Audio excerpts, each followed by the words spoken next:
Guys NSC की तरफ से 31 मार्च को एक सर्कुलर जारी किया गया जिसमें यह बताया गया कि हम जो निफ्टी और बैंक निफ्टी हैं उनके लॉट्स को कम कर रहे हैं।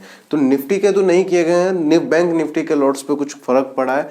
क्या फर्क पड़ा है उसको हम इस वीडियो में जानेंगे एंड उससे क्या फायदा हो सकता है एंड किन नुकसान को ट्रेडर फेस कर सकता है, क्या क्या प्रॉब्लम हो सकती है, सारी बात आज के इस वीडियो में हम जानेंगे। तो गाइस जैसा कि हम सभी जानते हैं डेरिवेटिव मार्केट में जब भी आप इंडेक्स में ट्रेड करते हो तो वहां पे आप क्वांटिटी से ट्रेड नहीं करते हो, लॉट के उसमें ट्रेड होते हैं।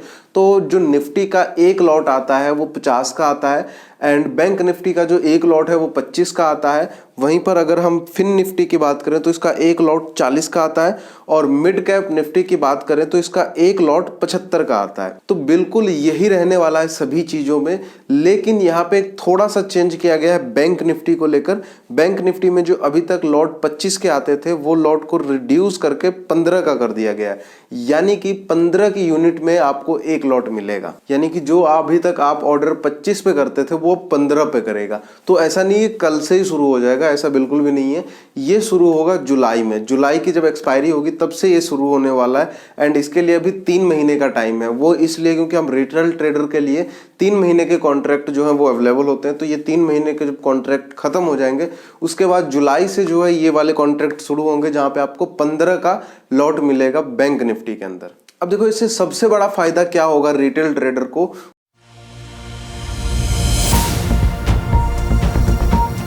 वो ये कि उनका जो रिस्क है वो मिनिमाइज हो चुका है। यानी कि अभी तक जो रिस्क था वो बड़ा था, रिस्क ज्यादा होता था ट्रेडिंग में, वो रिस्क कम हो गया है। रिस्क कैसे कम हुआ है, मान लेते हैं कोई भी आप प्रीमियम खरीदते हो 350 के भाव पे, ठीक है। वो 350 को आप जब मल्टीप्लाई करते हो 25 के, क्योंकि 25 का लॉट आता है, तो आपका टोटल जो वैल्यू निकल के आती है वो 8,750 रुपए निकल के आती है। यानी कि अगर आपको एक लॉट से ट्रेड करना है तो आपको पास 8,750 रुपए होने चाहिए। लेकिन जब ये 25 को हटाकर 15 का हो जाएगा तो ऑटोमेटिक जो है वो 3,000 रुपए कम हो जाएंगे। जब आप 350 के प्रीमियम को मल्टीप्लाई करोगे 15 के साथ तो आपके पास 5,250 रुपए ही आपको प्रीमियम देना है। यानी कि आप देख रहे हो सीधा सीधा 3,000 रुपए का फर्क पड़ गया। तो हो सकता है सेबी ने और एनएससी ने मिलकर ये चीजें डिसाइड की होगी कि हम रिटेल ट्रेडर को यहाँ पर जो बड़े लॉस होते थे वो लॉस कम होगा अब इस वजह से, क्योंकि यहाँ पे कम मार्जिन रिक्वायर्ड होगा। लेकिन जब ये फायदा है तो इसके कई सारे नुकसान भी निकल के आते हैं जो एक रिटेल ट्रेडर को फेस करना पड़ सकता है।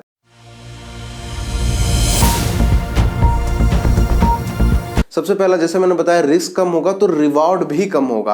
आपको यहाँ पर रिवॉर्ड भी कम देखने को मिलेगा। जिस तरह से पहले रिवॉर्ड आपको अच्छा मिलता था उसके मुकाबले यहाँ पे रिवॉर्ड जो है वो कम हो जाएगा। सेकंड चीज, अभी तक जो भी आप प्रॉफिट करते थे उसके मुकाबले आपको ज्यादा क्वांटिटी या ज्यादा लॉट ऐड करने पड़ेंगे।